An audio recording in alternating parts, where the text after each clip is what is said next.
Muito boa noite, senhores. No vídeo de hoje nós analisaremos o relato dessa moça. Ela dividiu esse relato em 3 vídeos, então cada vídeo dura mais ou menos 9 minutos. Nós passaremos por esses 3 vídeos no nosso vídeo aqui de hoje. Nós faremos uma leitura psicanalítica e psicológica sobre tudo que ela está relatando. E uma história bem difícil. Ela casou virgem, ficou casada durante 2 anos sem o marido consumar o casamento. Ou seja, ele nunca fez a presença que deveria. E ela conta uma história bem sofrida, com muitas perspectivas, muitas variantes. A gente vai ouvir tudo isso e a gente vai traçar um perfil psicológico de ambos, tanto dela quanto do rapaz, e tentar entender o porquê tantos casamentos hoje, ao contrário do que a gente pode pensar, tantos casamentos simplesmente não encontram a consumação devida. O que pode estar levando isso a acontecer? A gente vai conhecer tudo isso no vídeo de hoje. Então, sem mais delongas, vamos assistir o vídeo da moça e o link, tá? Vai estar aqui no comentário fixado, o link direto para a plataforma onde ela faz os relatos. Você vai poder seguir ela, assistir na íntegra, dar visualização para a moça, que é importante. A minha intenção aqui não é atacar essa moça de forma alguma, mas mais uma vez é trazer uma análise sobre o relato que ela está nos apresentando, porque eu achei realmente muito interessante sobre isso. Então, vamos assistir. Finalmente vim contar essa história que postei um vídeo despretensiosamente e ele viralizou e eu nunca vi tantas pessoas querendo saber essa história. Gente, primeira vez que eu vou soltar isso para tantas pessoas, eu sempre tive medo, receio, vergonha, enfim, vários sentimentos de contar essa história. Mas chegou o momento, senta aí, pega a pipoca, eu vou contar como eu perdi minha virgindade 2 anos após o meu casamento. Essa é uma história real, realmente aconteceu. Eu quero deixar bem claro que isso aconteceu há 4 anos atrás. Hoje eu tenho 28 anos, eu me casei aos 20 e já me divorciei dessa pessoa. Hoje eu estou casada com outra pessoa, que inclusive conheci meu marido no Chile, e depois mais pra frente posso contar esse vídeo. Mas hoje eu vim falar sobre essa situação, tudo que aconteceu, tirar as dúvidas de vocês. Vou tentar fazer vídeos rápidos e não dividir em muitas partes, porque eu sei que fica cansativo, mas vocês me pediram para ser detalhista nos comentários e eu vou tentar ser detalhista. Gente, bora lá. Pra quem me perguntou e tem dúvida, sim, eu sou cristã. Cresci na igreja, era de uma igreja desde os 8 anos. Foi lá que eu conheci meu ex. E desde quando eu entrei na igreja eu sempre servi muito. Então eu era do louvor, me tornei líder do louvor, me tornei líder dos jovens. Então eu tinha ali um peso sobre mim, né? Eu era muito vista. Enfim, eu sempre estava assim, visível, né, para as pessoas, e isso é um fato importante para você guardar. Eu conheci o meu ex aos com 15 anos na igreja, e ele era 7 anos mais velho que eu, 7 anos mais velho que eu. Na época eu tinha 15, ele tinha 23, né, e a minha mãe era totalmente contra esse relacionamento. Minha mãe não era a favor, minha mãe ameaçava me mandar para o Maranhão de volta, porque minha família é do Maranhão. Minha mãe não queria nem pensar na probabilidade de eu namorar com esse rapaz. Uma coisa importante para a gente pontuar aqui é que nem todos os animais, a espécie humana é a única onde os pais tentam direcionar com que os filhos terão um casamento, matrimônio futuramente. E estatisticamente, as culturas em que os pais decidem com quem os filhos irão casar têm casamentos muito mais bem-sucedidos do que aqueles que os filhos são deixados a livre escolha. Isso acontece basicamente porque dentro dessa cultura que os pais escolhem, a noção de casamento o casamento, o amor, como uma responsabilidade moral assumida e não como um sentimento. Nesse contexto, você aprende a se relacionar de uma forma muito mais sadia com seu cônjuge do que de outra forma, porque o que sustenta o casamento não é o sentimentalismo ou como você se sente naquele dado momento, que isso é arbitrário e baseado em emoções voláteis que podem ou não estar ocorrendo. O que eu sinto hoje, eu não sinto daqui a 10 minutos. As coisas podem mudar. Quando você tem essa noção da responsabilidade moral assumida do amor, você preserva o seu relacionamento mesmo nos momentos de dificuldade.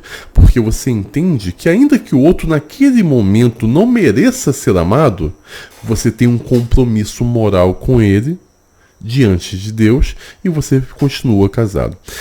Os relacionamentos dados que ocorrem com jovens que veem o amor como um sentimento, né?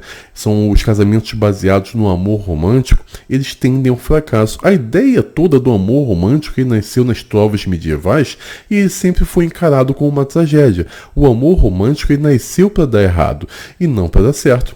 São as tragédias contadas. Só que infelizmente a nossa cultura ocidental escolheu o amor romântico como o direcionamento correto para os casamentos. E por isso que você vê tantas separações hoje, porque são levadas no amor romântico. Mas vamos continuar, né? Mas eu tinha um certo problema com a minha mãe. Por várias situações que aconteceu desde a minha infância, eu tinha muita raiva, muito rancor da minha mãe. Então, sabe aquela filha que quer fazer ao contrário da mãe só porque a mãe quer uma coisa, ela quer outra? Não seja essa filha. Por favor, se eu tivesse escutado minha mãe, teria me privado de muita coisa. Isso é explicado por uma dualidade do Dragon Ball da Pequena Sereia. Por quê? Existem narrativas que tocam muito o coração de homens digníssimos. Os homens e as digníssimas se identificam muito com determinadas narrativas, que são muito bem exemplificadas, tanto no anime do Dragon Ball, ou no mangá, quanto na animação da Pequena Sereia, ou na história mesmo. Vamos lá. Basicamente, a história do Dragon Ball é o herói enfrentar um inimigo difícil, não conseguir, se tornar cada vez mais forte, treinar mais, sacrificar mais, até que ele finalmente derrota seu inimigo, se tornando mais forte do que o adversário dele. Isso toca muito o coração masculino, é a vontade que os homens têm e a forma que os homens compreendem o mundo. Quando dificuldades grandes aparecem, você tem que se esforçar mais, se preparar mais para sobrepujá-las. As digníssimas têm uma outra narrativa que toca no coração delas. Toda digníssima acredita, desde cedo, de que ela é a única certa em uma determinada coisa, o mundo todo está contra ela e retira dela aquilo que ela quer, então ela precisa ficar lutando até que finalmente ela consiga convencer o mundo que ela estava certa, as pessoas finalmente vão enxergar você estava certo o tempo todo e vão finalmente dar aquilo que ela sempre quis. E o Jung ele é muito bom nessa questão e ele fala o seguinte, bom em vários outros além disso, né? Ele fala o seguinte, que as concepções de mundo que as digníssimas possuem são defendidas com tanta agressividade que elas passam a ter ódio de qualquer um que diga que elas estão erradas. E de fato é o que nós vemos hoje. As digníssimas, quando elas estão crescendo e se desenvolvendo, se alguém fala, olha, não é por aí o caminho certo, não é correto, esse caminho aqui que você está indo não é bom, ela vai começar a ter ódio dessa pessoa e ela vai fazer de tudo para contrariar essa pessoa com uma forma de causar sofrimento e angústia no outro ao fazer totalmente errado, ao contrário do que o outro esperava que ela fizesse. Mas vamos voltar pro vídeo. Mas enfim, na época eu queria porque queria, sabe, eu era muito ponto de faca, os pastores não queriam aprovar meu relacionamento, mas era o que eu queria. Eu coloquei na minha cabeça. E quando uma pessoa coloca na cabeça, eu falava que eu estava orando e pedindo o direcionamento de Deus, mas na verdade eu só queria ter aquela confirmação interna de que é isso que Deus quer pra mim. Eu queria deixar mais tempo, mas a gente precisa parar aqui. Freud fala uma coisa bem interessante. Ele fala o seguinte, que as pessoas no fundo não querem liberdade, porque liberdade pressupõe responsabilidade.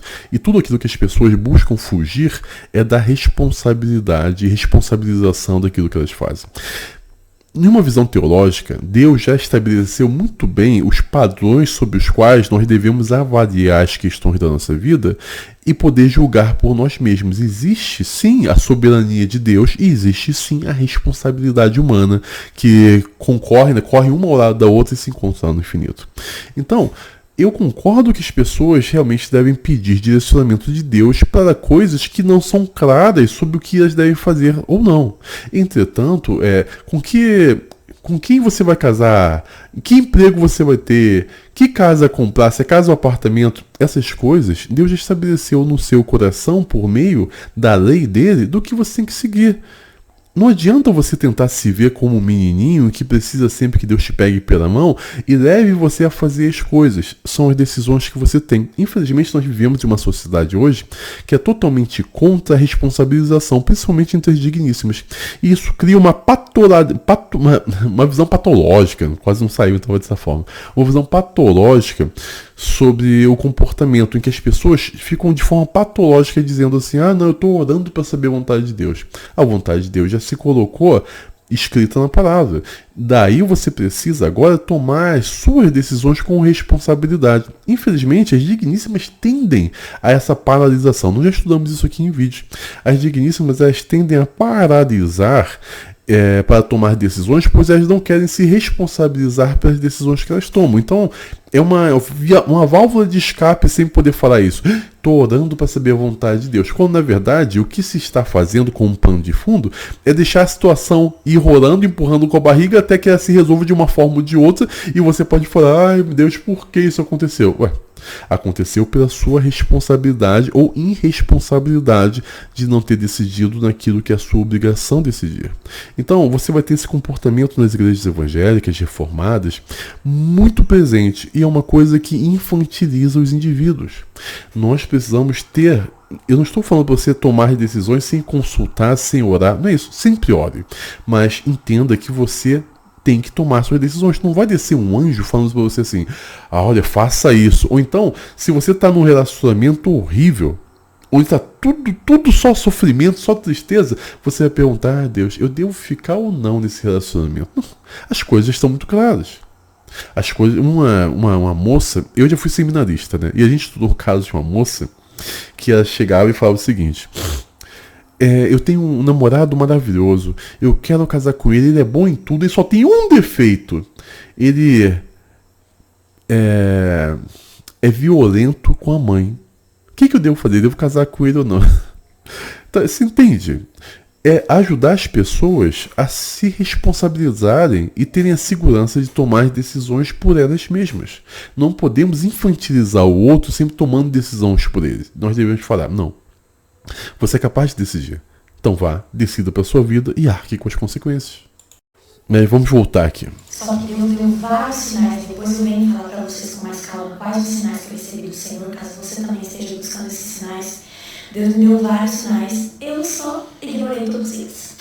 Com 20 anos eu me casei com esse rapaz. Não teve festa na igreja, mas a gente fez uma comemoração ali pequena. Conseguimos construir a nossa casa própria. E aí foram várias situações, mas eu quero contar dessa situação da questão da vida íntima, que é o tema do vídeo. Fomos para o lua de mel. Normalmente para o lua de mel, você sabe o que acontece, né? Você acabou de casar. Gente, eu era cristã, eu me casei virgem, só para vocês saberem. Só que não aconteceu nada. A minha lua de mel, para vocês terem noção, eu passei chorando. Eu lembro que eu mandei mensagem pra minha mãe e isso foi uma coisa que me doeu. Eu mandei mensagem pra minha mãe contando pra ela que eu tava chateada e tal. E ela falou, sai desse celular e vai dar atenção pro seu marido. Ela falou que se chateou com a mãe, mas a mãe fez certíssimo. A gente não pode casar e continuar querendo ter uma vida de solteiro, onde as decisões do nosso casamento e da nossa família vão ser baseadas naquilo que os nossos pais nos dizem. Existe uma questão muito importante que a gente precisa tratar aqui. Quando você se casa, sua família deixa de ser seu pai, sua mãe, seus irmãos, seus tios. A sua família passa a ser o seu cônjuge e os seus filhos. E você precisa se responsabilizar por isso. Você não pode continuar agindo como uma criança. Ai, mãe, o que eu faço? Ai, deu um problema no casamento. Ai, mãe, aconteceu isso. Não pode mais ser assim. A gente precisa assumir a responsabilidade daquilo que nós fazemos. A gente não pode viver uma vida sempre entregando para o outro a responsabilidade do que fazemos. Isso denota uma infantilidade muito grande sobre a visão do que é um casamento. E tudo isso vai contribuindo para as separações e os términos. Um rapaz um dia veio falar comigo, falou, Felipe, eu estou em dúvida com a minha noiva, se não sei se eu caso ou não, se eu levo adiante ou não. Eu perguntei por quê. Ele me falou o seguinte, tudo que ele falava com a noiva dele, ela ia confirmar com o pastor o que ela deveria fazer. Aí eu falei, cara, olha só, claramente essa moça não está preparada para um casamento. Porque a digníssima certa que vai casar com você é que tem a sua opinião em tal estima que ela sabe que pode confiar de olhos fechados no que você diz.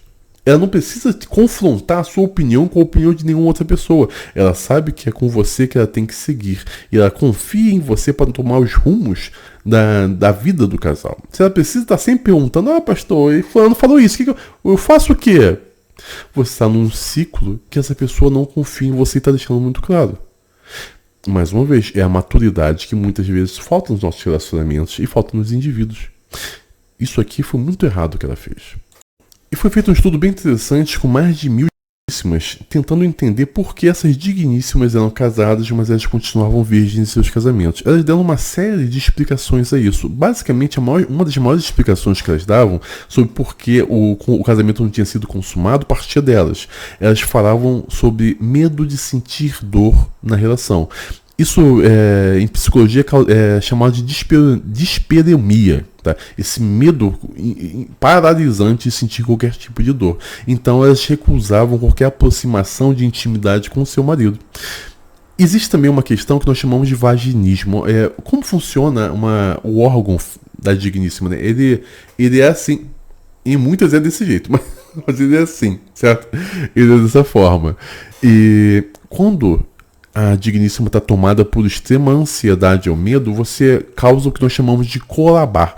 As paredes, elas colabam, ficam coladas, não permitindo a introdução da parte masculina.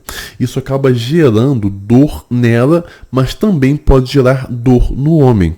Porque muitos homens hoje, eles não conseguiram se livrar da fimose. A fimose é aquela pele que cobre o prepúcio. Né? Isso vai causar uma série de coisas, como por exemplo, na vida adulta, na intimidade, quando você finalmente descobre o órgão, você vai rasgar a pele e isso causa muita dor. A própria fimose, quando está cobrindo a cabeça e você está introduzindo, você vai sentindo ela rasgar aos poucos. Isso causa muita dor e deixa os homens muito assustados com isso. E não apenas essa questão. Quando você finalmente consegue descobrir toda a cabeça pela primeira vez, você vai perceber uma hipersensibilidade no órgão. Porque ele nunca teve contato direto com o exterior. Ou se teve, foram em pouquíssimos momentos. Quando você finalmente coloca ele para fora, isso vai causar uma hipersensibilidade e vai causar uma série de problemas, como uma ejaculação precoce, como uma dificuldade de manter uma ereção. E isso cria ansiedade também no coração masculino. E a gente precisa falar sobre essas questões que simplesmente são ignoradas. A gente pensa que os problemas da falta da consumação do casamento se relacionam só a isso. E tem duas questões também muito importantes. Existe o que nós chamamos, em psicologia, de apatia extrema do órgão masculino. Isso é uma coisa que acontece nas mulheres, nas digníssimas, quase que eu falei, nas digníssimas. Por quê? Elas, ao verem o órgão do homem, elas sentem extrema apatia por ele, pelo formato, pela ideia de que serão introduzidas por ele, e elas não gostam disso. E ela acaba não conseguindo se entregar na intimidade e ela afasta o homem delas. Por outro lado, você também tem algo parecido entre os homens, que é uma apatia do órgão das digníssimas. Pelo formato, seja o que for, você vai perceber que os homens, nós vamos falar isso mais à frente desse vídeo, com mais detalhes. O homem, ele simplesmente começa a sentir uma repulsa do órgão feminino. E ele também não consegue consumar o seu casamento. E isso vai gerar uma angústia muito grande no casal em si, não apenas dela, nem apenas dele. Mas vamos continuar aqui no vídeo. Mas não aconteceu nada. Só que na minha cabeça não era virgem. Então, tipo, sei lá, é normal não acontecer na primeira vez. Tudo bem, vida que segue, vamos pra casa. Chegando na nossa casa, como a gente tinha acabado de construir, ainda tinha pedreiros lá. Então, era o dia inteiro com pedreiro e tal, e tipo, não rolava nada. Só que na minha cabeça, cada dia tinha uma desculpa diferente, porque eu falava, não, deve estar estressado, porque era cheio de pedreiro em casa.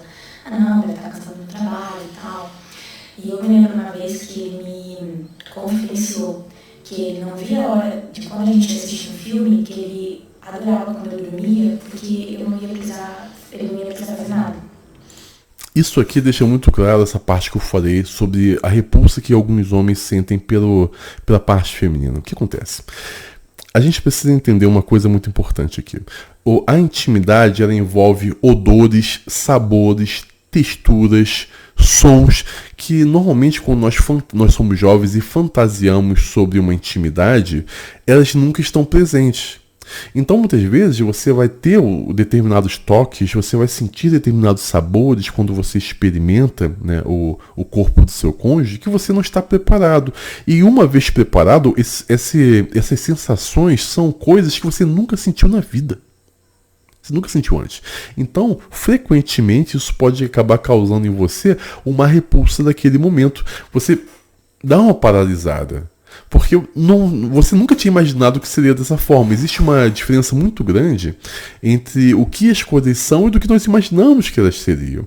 Isso é uma falta de maturidade. Claro, o homem não tem que ficar, ai, nossa, não é bonita como eu imaginei.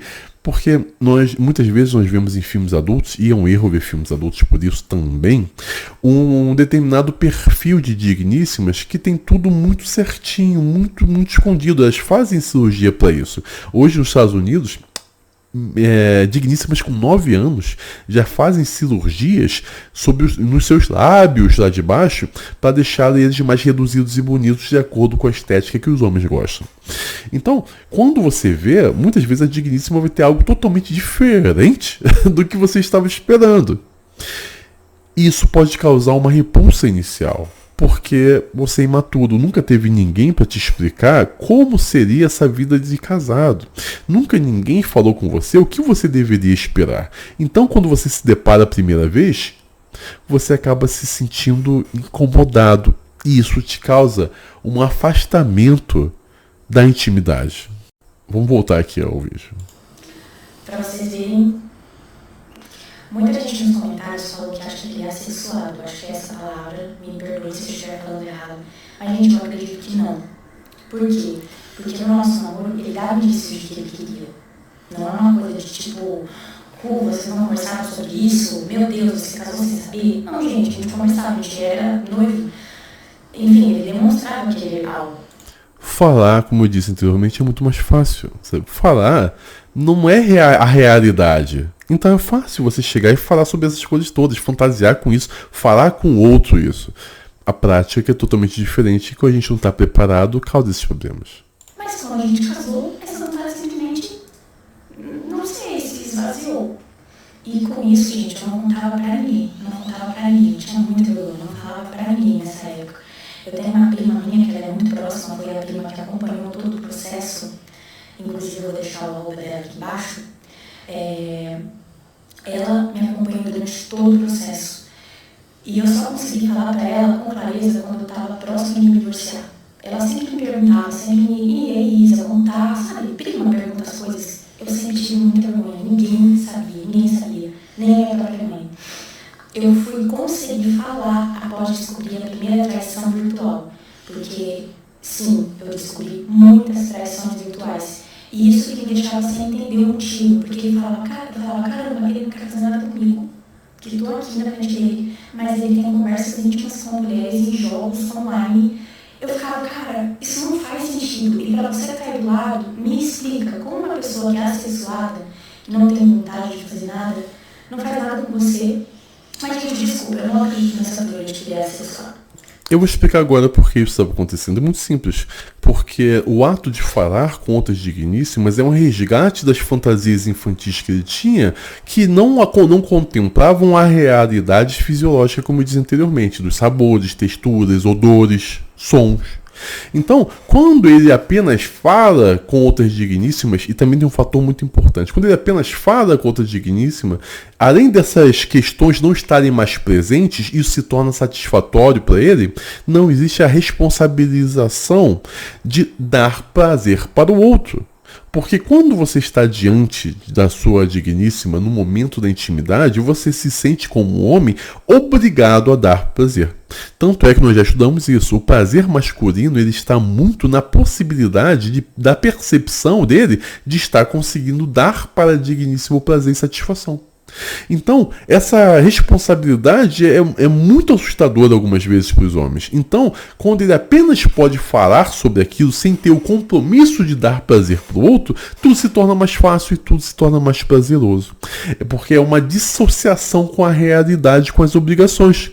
Poder falar sobre a intimidade, mas sem se sentir obrigado a estar na intimidade, é prazeroso para muitos homens. É um resgate da fantasia anterior que ele tinha, da fantasia infantil sobre relacionamento.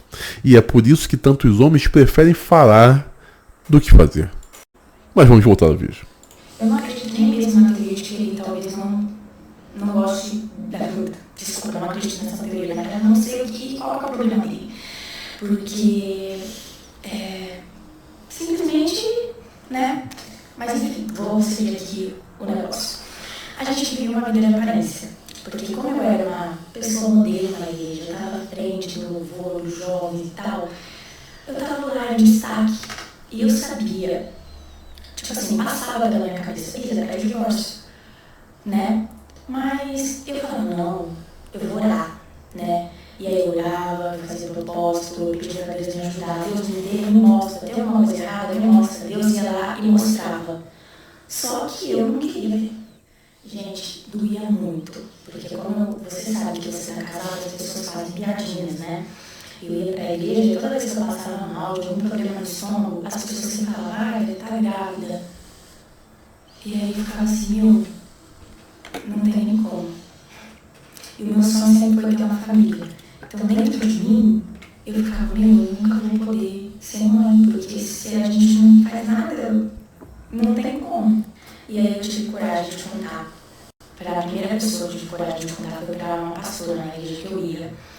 E aí eu contei para ela, isso já ia fazer quase 2 anos que eu estava casada, vivendo como irmãos. Isso é a verdade. A gente morava na mesma casa, pagava a mesma conta, porque não tinha mais afeto. A gente se acostumou. Como a gente não fazia nada, a gente se acostumou a viver como irmãos. Essa é a verdade. E eu consegui ter coragem de contar para essa pastora. Só que o que acontece? Essa igreja que eu ia, os pastores fazem rodízio nas igrejas. Então, a cada 2, 3 anos é trocado os pastores. Esses pastores já estavam lá há um certo tempo, por isso que eu tive coragem e abertura para falar com ela. Porém, gente, eu juro, uma semana depois que eu contei para ela, menos de uma semana depois, eles foram transferidos para outra igreja. E aí eu vivi sozinha de novo, ninguém sabia dessa situação, nem a minha prima, que na época eu ainda não tinha conversado com ela sobre isso.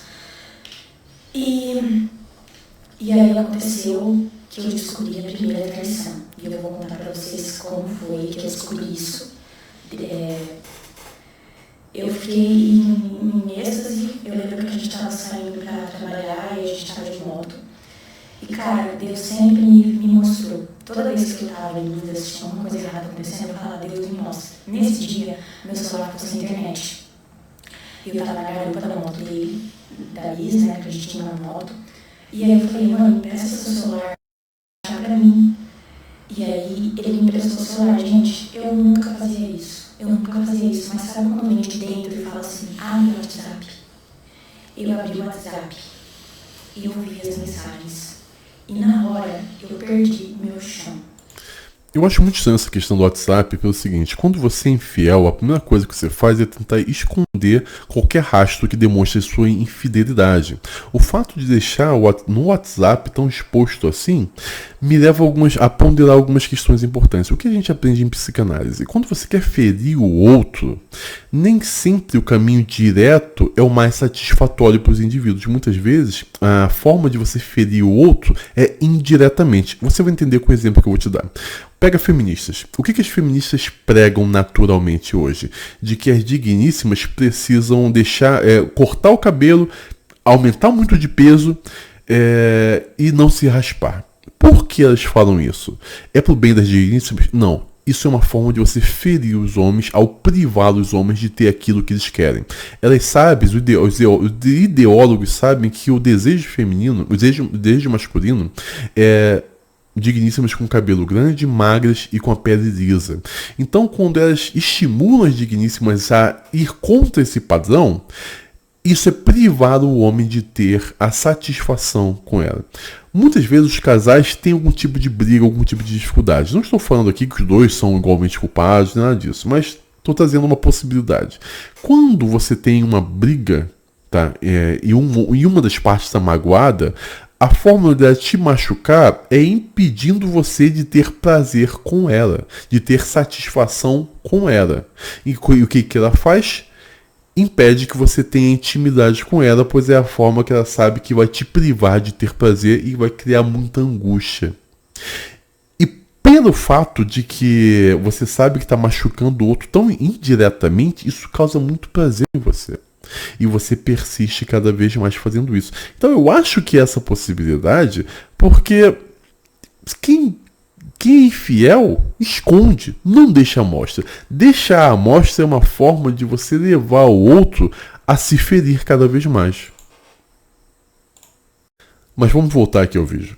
Eu tinha 1 ano e 8 meses de casado, mais ou menos. Já tinha mudado os pastores, né? Eu estava sozinha, tinha ouvido outros pastores.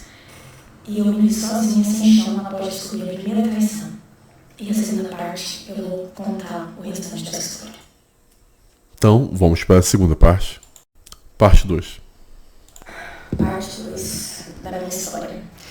Gente, como eu estava contando para vocês no outro vídeo, como foi que eu descobri a primeira traição que me derrubou. Eu estava indo no trabalho, e aí eu pedi o celular dele, né? E aí eu vi lá, quando eu abri as mensagens, eu vi, foi a primeira mensagem que eu vi, dele trocando um monte de mensagens com uma mulher.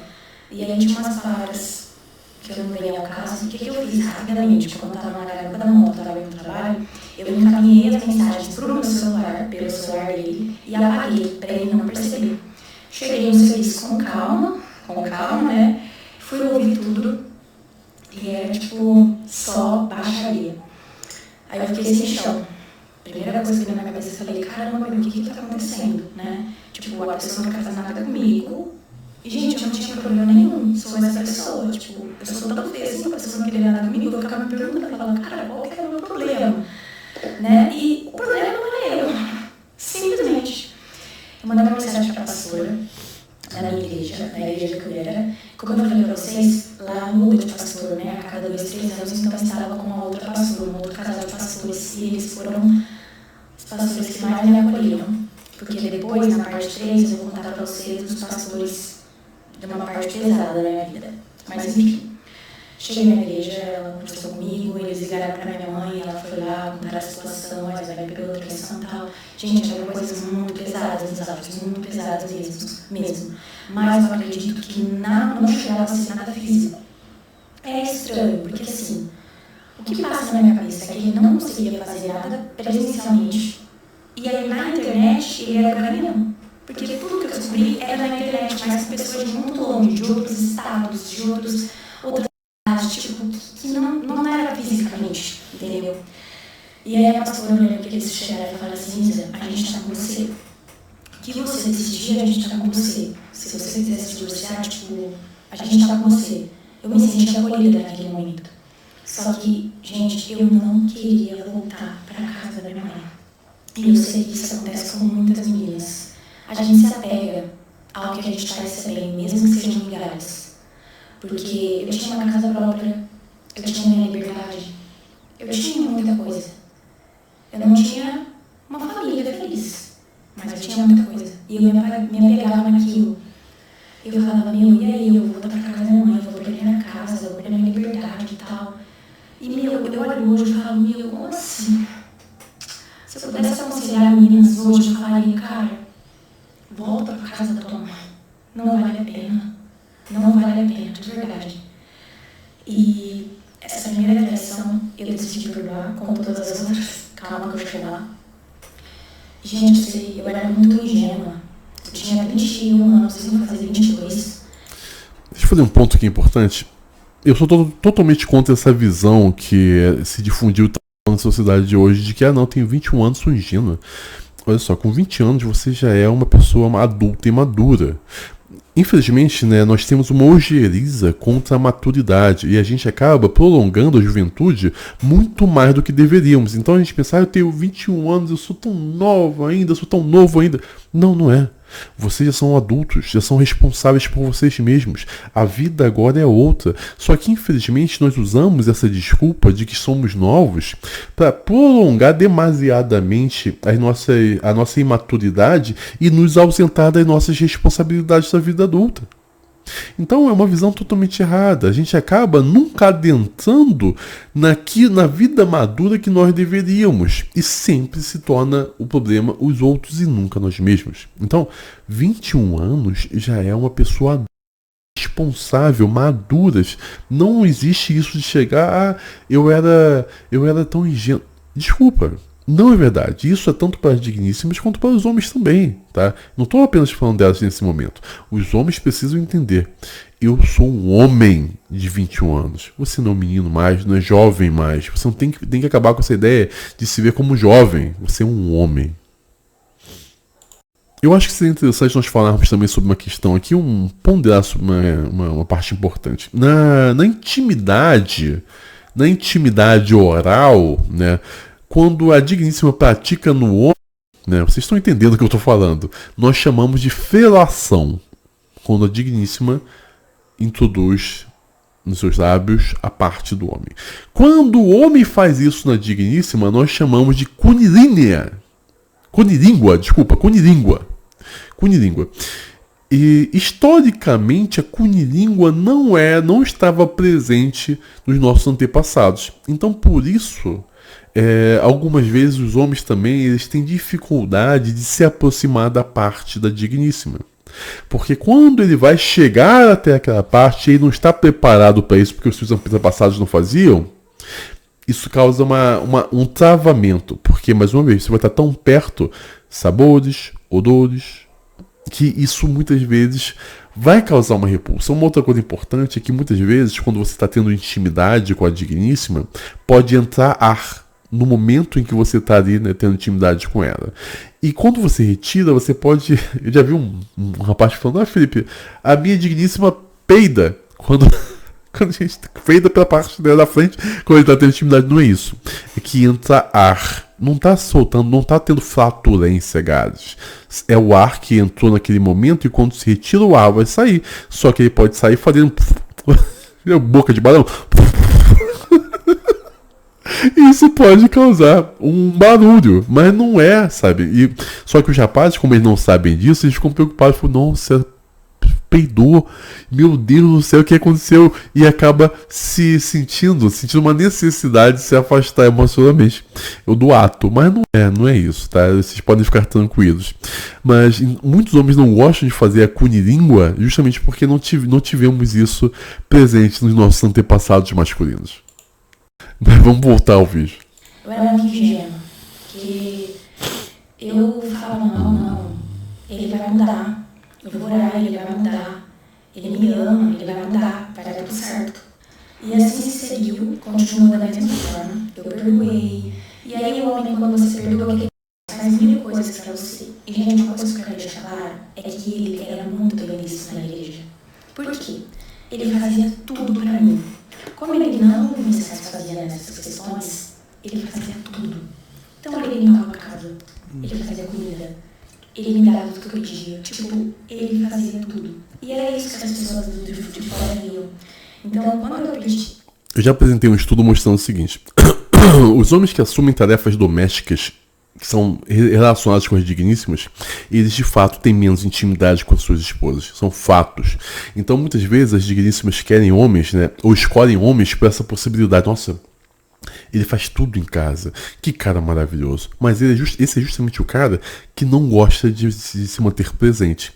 E isso leva à infelicidade do casal, uma vez que o termômetro, um dos ideais termômetros da relação, da qualidade da relação, é a presença ou não de intimidade. Então, infelizmente, foi isso que aconteceu.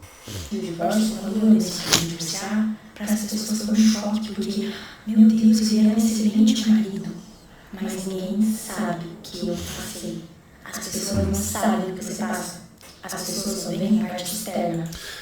Qualquer homem hoje com problemas de testosterona e baixíssima agressividade se passa por santo nas igrejas. É justamente por isso. Porque nós afastamos, né? O erro das igrejas hoje é ter afastado a fisicalidade da fé ou a fisicalidade de um bom homem. Então a gente acaba com uma gnose. Então a gente vai ter homens extremamente pouco masculinos dentro da igreja que vão aparentar ser os maiores partidos, quando na verdade são homens afeminados. O que está dentro, o que você passa de nível. E eu fui muito julgada por isso, porque eu saí de boca calada. Eu não falei nada pra ninguém, mas eu cansei.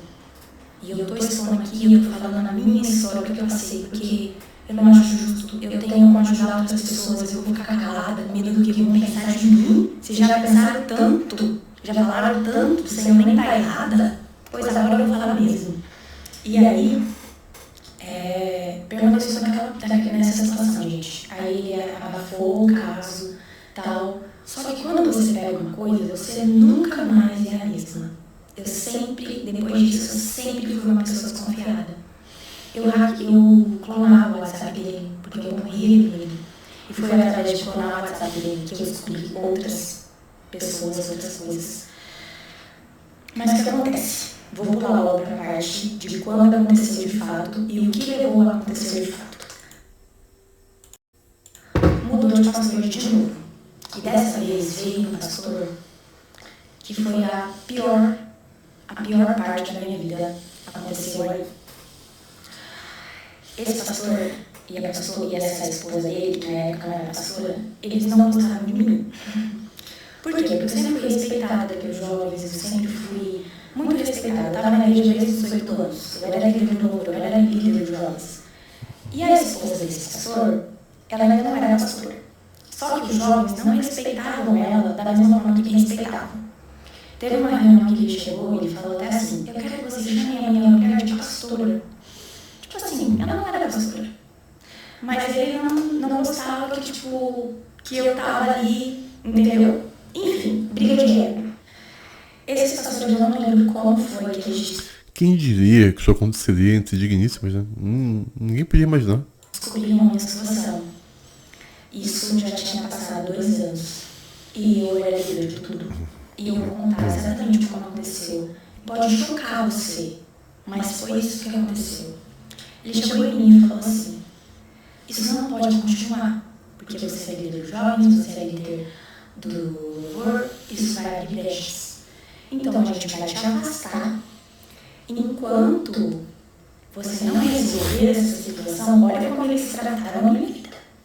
Enquanto você não resolver essa situação, você não vai poder voltar para os seus tarefas. Eu não vejo problema algum nisso. Nesse ponto específico, eu acho que o pastor agiu corretamente. Por quê?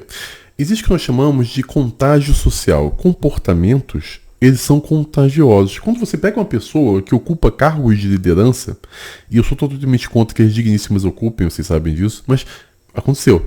E está em um cargo de liderança com jovens. E se os jovens ficarem sabendo disso, eles tendem a reproduzir esse comportamento por causa do contágio social. Eles acabam olhando para isso e encarando com muito mais naturalidade e falando, não é tão problema assim, olha, ele passa por isso, mas ele continuou fazendo tudo e eles se tornam inclinados a fazer também. Então, nesse ponto, o pastor foi certo. Você não tem que pensar assim, eu quero ser acolhida, como ela vai falar um pouco daqui a pouco. Não tem questão de ser acolhido, é questão de que quem está precisando mudar, infelizmente, é ela. E os jovens não podem ser expostos a isso, tá certíssimo. Quem está na liderança precisa ter um comportamento exemplar. E existem problemas que você tem na sua vida que vão impedir que você ocupe um cargo de liderança. São fatos. A gente precisa ter a maturidade de entender isso sem deixar descer pro coração. Mas vamos voltar aqui pro vídeo. Gente, foi assim. Eu não recebi suporte. Ninguém sempre falou, vamos fazer aqui um curso de casais, vamos fazer aqui vamos ajudar vocês, vamos pegar um de vocês como casal, vamos ajudar. Não. Resolve os B.O., porque senão você vai abrir brecha para a igreja. Mas é assim. Tá? Quando eu postei o negócio de seita, pra gente que não entendeu, só daí vocês começam a entender como é o negócio. E, gente, eu implorei. Ele falou, mas ninguém me ensinou. A mãe tentou ensinar. Lá atrás, a mãe, quando ela tinha 15 anos, falou, não faça isso, não vai para esse lugar. Eu vou sim. Então, é complicado a gente falar sobre essa questão. Houve uma tentativa de ensino que foi recusada por ela. Então, é triste, mas é verdade. Porque eu não estava podendo cantar. E eu tava tipo, meio que me isolaram. Nessa época, foi uma época muito difícil, porque eu continuei descobrindo que ele estava conversando com outras mulheres. E ele sempre pedia perdão, sempre falava para mandar. Eu engordei quase 30 quilos nessa época. Porque eu não sabia o que eu tinha. Eu achava que o erro era meu. Eu achava que eu era o problema. Eu não conseguia entender o que está acontecendo. Porque ele não quer. Qual é o problema? O que eu preciso fazer? Sabe? Eu não conseguia entender. E eu me joguei na comida. Então foi um problema puxando o outro, um problema puxando o outro. Eu quase entrei em quadro depressivo. E assim, a igreja, beijo. E aí, gente, eu implorei, eu juro. Eu lembro que um dia eu cheguei e falei, por favor, faça algo comigo para eu poder avisar o pastor e poder voltar a cantar. Gente, eu tenho vontade de chorar, porque isso não se faz. Isso não se faz. A igreja tem que acolher, a igreja tem que ajudar, a igreja tem que instruir. Eu não fui instruída. Eu entrei no meu casamento, eu não sabia nem o que era papel da mulher, eu não sabia nem o que era sacerdócio. Não estou colocando a culpa na igreja, tá, gente? É isso exatamente que as igrejas fazem hoje. É por isso que as igrejas destroem os jovens e destroem os rapazes adultos. É exatamente isso. E isso deveria servir para responder a própria pergunta dela. Por que o pastor fez isso comigo? É porque ela não tinha o menor preparo. E a gente tem que entender isso. Sim, não estou colocando a culpa somente na igreja, mas sim, houve negligência. Uma história, como que eu passei. Não faz sentido na minha cabeça. E eu praticamente tive que implorar. E aí aconteceu uma vez. Foi horrível.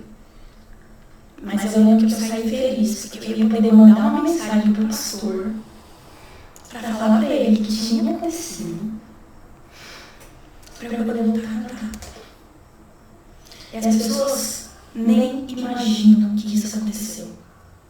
Ninguém imagina. Mas sim, gente, isso aconteceu comigo. Aí eu voltei a cantar.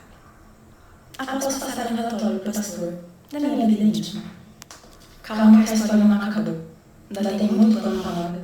Mas aí vai dar pra continuar aqui. Eu faço parte disso. Um dos erros que eu vejo aqui é que ela queria ter o ponto que levou ela a chegar e falar com o cara, faça algo, não foi para ficarem bem, foi para poder voltar a cantar. Então eu vejo um objetivo muito deslocado do que deveria ser aqui. E eu acredito que foi um erro da parte dela isso. Ela deveria sim querer ter essa conversa com ele. Mas o motivador da conversa foi algo errado e fútil. Mas eu quero cantar. Não. Deveria ser, vamos coabitar como homem digníssimo finalmente. Quero convidar vocês rapidinho para se tornarem membros do canal. A partir do nível 2 você vai ter acesso a um canal exclusivo no Telegram, que já conta com mais de 10 mil pessoas. Você vai ter pessoas alinhadas com o mesmo pensamento com você. E todos os estudos que eu citei aqui nesses vídeos estão disponíveis lá. Então você vai ter um ambiente propício para conversar com pessoas, você vai se sentir acolhido, você vai se formar intelectualmente e você vai estar tendo acesso a conteúdo diário. Tá? A partir do nível 3 você vai ter acesso ao nossa plataforma de áudios e e-books, são mais de 150 áudios, mais de 150 e-books, com conteúdo voltado para te levar a se tornar o homem que você sempre quis ser. Eu vou te fazer entender por que você sente determinadas coisas e o que fazer com isso, tá bom? Então agora vamos assistir aqui a parte 3 e final do testemunho dela e analisar mais um pouco. Parte 3, eu acho que é a última parte desse relato aqui. Gente, voltei a cantar depois que aconteceu, só que voltou na mesma, tá? Não pense que depois disso foi maravilhoso, não. Continuamos não fazendo nada, porque afinal, acho que foi só essa vez, só para eu poder voltar a cantar, depois de muito insistir. Gente, no máximo, que eu me lembro, foram 2 ou 3 vezes durante todo o tempo, tá? E foram péssimas experiências. Sabe como parece que a pessoa não quer nem estar ali? O início é sempre ruim mesmo, tá? Dificilmente... A minha primeira vez, tá? Foi horrível. Foi horrível. Não por culpa minha ou da digníssima, mas porque você não sabe o que fazer. Você fica perdido. Você pensa que sabe o roteiro do que fazer, mas é muito complicado. Ter uma outra pessoa ali com você é uma situação meio complicada. Mas é sempre ruim mesmo. Não pense que na primeira vez que você tiver, você vai falar, caraca, fiz acontecer. Não, vai ser ruim. Só que você vai ficando melhor com a passagem do tempo, porque você vai aprendendo o que te dá prazer e aprendendo o que dá prazer ao outro. Isso é muito importante, tá bom? Então, não se preocupem, é sempre ruim no início. Pois é. Gente, nessa época, eu engordei muito, porque eu me via muito como o que eu entendi de errado. Eu não sabia o que estava acontecendo. Eu não sabia o que eu podia fazer. Então, eu só sabia comer. Eu entrei num quadro depressivo, eu só sabia comer. Eu engordei quase 25, mais de 25 quilos. As pessoas à minha volta, tipo, não me reconheciam mais, porque eu sempre fui uma menina muito extrovertida, que gostava de estar nos lugares, gostava de tirar foto. E de repente eu fui minando. E eu não tirava mais foto, eu não queria mais sair, só queria ficar em casa comendo e chorando. E aí eu lembro que uma das últimas vezes que eu encontrei traições foi assim, a gente estava sentado no sofá, e aí a gente abriu o iFood junto. E aí eu fui pro lado dele, quando eu mostrei ele, chegou uma mensagem, uma notificação de uma pessoa, e ele jogou pra cima rapidamente. E aí eu falei, ele dá seu celular. Aí ele falou, não vou te dar meu celular. Eu falei, não, você vai me dar? Com quem você tá falando? E aí a gente entrou em luta corporal, porque ele não queria me dar o celular dele. E, gente, ele não queria me dar aquele celular, não queria me dar o celular. E eu comecei a chorar. Eu falei, cara, para com isso, me dá o celular, seja homem e tal. E ele me deu o celular dele. E quando eu peguei o celular, ele estava num jogo que tinha sala de bate-papo. E eles estavam conversando com mais de 50 mulheres. Eu rolava assim, rolava. Mais de 50 mulheres que conversam assim, baixaria. E tudo mulher de longe, mulher de outros estados. E eu falava, meu, não tem gente, não. Um dos problemas com as digníssimas é que elas tendem a sexualizar tudo que são presentes. Então, você vai ter 99% delas que estão ali jogando alguma coisa, elas estão jogando, estão buscando algum tipo de validação. E, infelizmente, é isso que acontece. Por que uma pessoa casada faz isso, amigo? Não tem nexo. Você tem uma esposa do seu lado pra você poder usufruir do casamento. Você não faz nada com ela. Você fica conversando com pessoas virtualmente. Gente, tem algum nome pra isso? Me conta, por favor. Porque, gente, e assim, a igreja ninguém sabia o que se passava na minha casa. Tanto que ninguém sabia. Porque eu ainda não saía sem expor o querido. Porque eu falava, não vou expor, não vou contar. Eu saí como errada, tá? Ninguém nem imagina que tudo isso aconteceu. E aí, gente, tem uma pastora na época que ela chegou em mim e foi muito sincera. Ela fez, você tá acima do peso, você sempre se cuidou, você sempre teve muita autoestima, o que tá acontecendo com você, né? Vamos conversar e tal. E aí, isso me deu um start. Eu falei, cara, eu vou voltar a me cuidar. Eu estava muito acima do meu peso, gente, eu não me reconhecia mais. E aí eu fui atrás de um médico na minha cidade. Doidinho, gente, doidinho. Ele me deu um coquetel para emagrecer. E de fato eu perdi 15 quilos em 2 meses. E aí, gente, como eu falei pra vocês, a única coisa que me mantinha nesse relacionamento até então era o poder cantar na igreja. Porque nessa época eu tava com um chefe super abusivo no trabalho. Tipo, eu só sabia chorar no trabalho. Em casa eu era feliz. Então, o momento que eu tinha de prazer era estar cantando na igreja, poder adorar a Deus. Era o que me preenchia. E aí, galera, o médico também passou testosterona injetável, para eu injetar músculo, para eu não perder massa magra. E aí, eu injetei a primeira dose, eu injetei a segunda, tudo bem. Quando eu injetei a terceira, eu perdi a minha voz. Eu fiquei completamente rouca. E eu não podia mais cantar. E nossa, me dói muito lembrar dessa época. Eu perdi. Testosterona faz isso mesmo, tá? É normal. Perdi o que era mais precioso pra mim na época. E aí eu olhei pra mim e falei, cara, eu perdi. Mas uma coisa que eu quero citar aqui é que ela falou assim, eu queria adorar a Deus cantando. Legal, bonito, mas sabe qual é a maior adoração a Deus que você faz? Tendo uma família correta, sabe? Fazendo as questões do dia a dia que ninguém fica sabendo. Muitas vezes a gente quer fazer as coisas por ego, né? É muito fácil você falar assim, eu quero evangelizar lá na África, mas você não evangeliza nem no bairro da sua igreja. A gente quer fazer coisas muito grandiosas e acaba não fazendo aquilo que está ao nosso alcance agora. Então, se você eu quero adorar a Deus, adore a Deus sendo uma boa esposa, tendo conversas boas com o marido que edifiquem a ambos e vocês possam coabitar corretamente. Então, foi errado, sabe? A motivação, a conversa foi certa, tinha que ter acontecido, mas a motivação da conversa foi muito errada. Então, são críticas que eu faço, mas que preciso pontuar.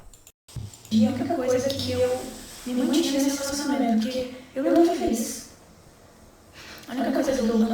fazer, porque assim, depois de tudo que aconteceu, por eu ter perdoado todas as traições e tudo, era uma escolha minha permanecer com ele. Então, se eu pedisse divórcio naquele momento, eu não ia mais poder atuar como obreira. Eu ia ter que sair do horror, sair como líder de jovens, porque foi uma escolha minha permanecer. Se eu tivesse desistido lá atrás, quando eu escolhi a primeira traição, que os pastores talvez falaram, estamos com você, talvez eu não teria perdido, mas como foi uma escolha minha permanecer, então, tipo, eu tinha que arcar com as consequências da minha escolha. Então, se eu pedisse divórcio ali naquele momento, por eu já ter perdoado, por escolha minha, eu não ia poder permanecer onde eu estava servindo. E aí, gente, eu comecei com Deus, eu falei, Deus, eu não quero permanecer aqui. Eu sei que eu posso orar mais, sei que eu posso jejuar mais, fazer propósito, por mais que eu já tivesse feito tudo, mas a pessoa não vai mandar. E eu acho que o Senhor não quer que eu permaneça em Cristo pro resto da minha vida. Gente, eu fui sincera com Deus. E Deus não quer. Não havia sido Deus que tinha escolhido aquilo para mim. Foi eu mesmo que escolhi. Foi eu mesmo que entrei no relacionamento. Deus não quer que você seja feliz. E aí eu já cheguei para ele e falei, ó, eu quero divórcio. E, gente, ele até abaixou de olhar para mim e falar assim, mas por quê? Eu te digo tão bem.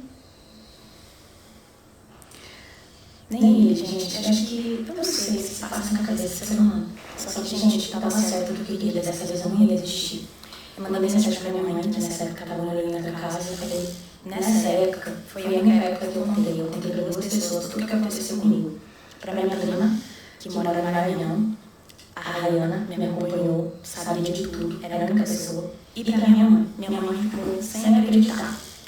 E minha mãe prontamente falou, filha, vem pra cá. Pega as suas coisas e vem pra cá. E aí eu lembro até hoje como foi dolorido. Falei pra ele, não, eu quero ir embora. Ele, gente, eu sou muito. Ele ainda falou assim, você não consegue ficar, vamos ficar aqui pra gente dividir nas contas, pra gente poder ir pagando. Eu ainda fiquei morando lá, acho que alguns meses, algumas coisas assim, pra gente poder dividir as contas. E aí tipo, eu fui atrás do divórcio mesmo, fui lá na Receita, não lembro onde era, num negócio na cidade, para pedir divórcio, para poder dividir as coisas certinho. E, gente, eu lembro que na época eu só queria paz. Só queria paz. Eu ainda deixei a casa para ele, o carro, porque ele ficou desempregado na época que eu tive que pagar todas as contas, ele começou a trabalhar de Uber, ele pegou a minha rescisão para comprar um carro, para ele poder trabalhar de Uber. Vamos lá, vamos ser hoje. Fiz isso. E apesar de eu ter feito críticas pontuais ao comportamento da moça, eu não acredito que ela seja uma moça ruim. Ao contrário, eu acredito que ela seja uma boa pessoa, tá? Porque quem faz essas coisas não é uma pessoa ruim, né? Então, não acredito que seja uma má pessoa, não. E aí eu deixei tudo pra ele. Falei pra ele, ó, vamos dividir então, você me paga metade das coisas que a gente já pagou junto, mas pode pagar parcelado. Gente, se eu soubesse, depois que a gente divorciou, esse ano eu descobri uma coisa muito pesada. Se eu soubesse, eu jamais teria deixado isso sair de mão beijada. Essa pessoa era um monstro. Ele fez mal para uma pessoa que eu amo muito. Não vou abrir muito aqui, porque eu não quero levar processo. Mas é incrível como você fica 8 anos com a pessoa, que eu namorei com ele 4, fiquei casada praticamente 4, até sair a revelação. Você não conhece essa pessoa. Mas enfim, eu peguei as minhas coisas e fui pra casa da minha mãe. Peguei meus itens pessoais, eu lembro que eu peguei minhas roupas, meus itens pessoais, peguei meu criado no mundo, que eu gostava muito do meu criado no mundo, e fui. E deixei tudo lá pra ele. Eu só queria me livrar. Eu só queria ser livre. Gente, até hoje eu não sei o que se passa na cabeça dessa pessoa. Eu ainda continuei falando com ele. Eu ainda fui legal, gente. Gente, vocês têm noção, eu fui muito boazinha. Hoje eu fui trouxa mesmo. Eu podia ter anulado o casamento, sim, até os 10 anos, antes de ter ter assassinado. Mas eu não tinha essas informações. Mas hoje, se eu pudesse, eu teria anulado. Eu teria saído de lá, eu teria buscado paz antes. Mas essa é a minha história. Por mais que algumas pessoas não acreditem ou achem estranho, isso realmente aconteceu comigo. É triste tudo isso que ela contou. Teria realmente sido melhor ter anulado antes, para que ela preservasse até a virgindade dela e pudesse se entregar pro real marido, que é o atual, que é o homem que ela se apaixonou e vive bem com ela. Mas é muito complicado. Eu quero que vocês ponderem tudo que eu falei aqui no vídeo de hoje, que vocês entendam tudo isso, tá? Porque a gente ri da piada, né? Mas existem milhares de casamentos que não são consumados hoje. Existem muitos jovens, tanto homens quanto digníssimas, que têm um incômodo muito grande na intimidade ao ver a parte do outro. E a gente precisa conversar sobre isso, porque são coisas tratáveis.